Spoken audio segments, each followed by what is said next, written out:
Thanks for joining me. I'm just sitting on my favorite bench once again, and thought I'd take 10 minutes to talk about my top 20 bands, but I think right now I'm just going to talk 20 all the way down to 11.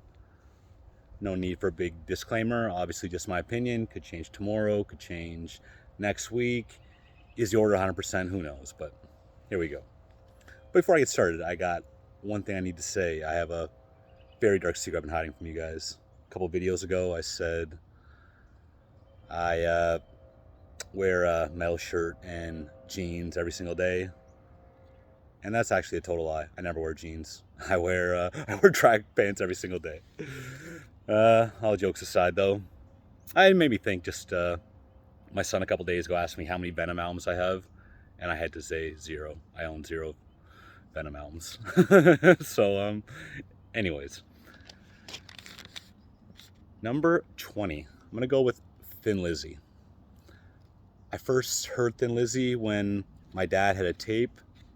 We all remember the Wayne's World movie. There was also a tape called Wayne's World: The Basement Tapes, which was basically just a bunch of 70s hard rock music. But The Boys Are Back in Town was like the second song on there. I think Mississippi Queen by Mountain was the first song on there.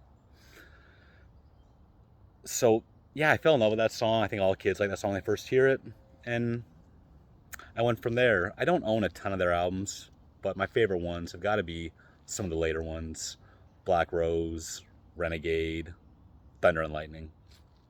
Probably the heavier ones. Number 19, Enslaved. They're a band that I've been keeping up with forever. I really respect them, and I own the majority of their stuff. They're probably not one of my favorite bands to listen to. Like I like it, but I don't always love it when I'm listening to them. But just after all these years, all these artistic expressions over the years, seen them live a bunch of times. They have recently finally made it into my top 20. Number 18 is The Clash. That was my favorite band, probably between the ages of 15 and 18. And like Enslaved, I really respect all the amazing things they've done. But I don't listen to The Clash as much as I used to. Mostly it's kind of relegated to my favorite 20 songs on mixtapes. Number 17, Immortal. I think everything they've done is at least an 8 out of 10. And one of my favorite black metal bands. I mean, if you look at whenever I'm gonna have a couple of black metal bands on this list, and they're all some of the bigger names, but I'm just being honest. They are my favorite ones. So speaking of Norwegian bands, my number 16 is Arcturus. I've been following them since the beginning of their career when I was pretty young, and a band I never get bored of. All the albums, again, are at least an 8.5 out of 10. And I look forward to what they do next, if they do anything. 15, Type O Negative. I don't think every album they put out is amazing, but I love what they stand for. I just love their New York meets old world gothic. Pete Steele is probably my favorite personality in music of all time. The guy was hilarious to this day. Like, there'll never be anyone like him. Probably a popular opinion, but Bloody Kisses and October Rust are my two favorites from them. And October Rust, I bought that on my first day of high school, on the day it was released. So I'll never forget that. And that's still an ultimate Halloween album. As a matter of fact, I'll take a quick detour. My Type O Negative Halloween mix, you got to get Christian Woman and Black Number 1 as the bookends.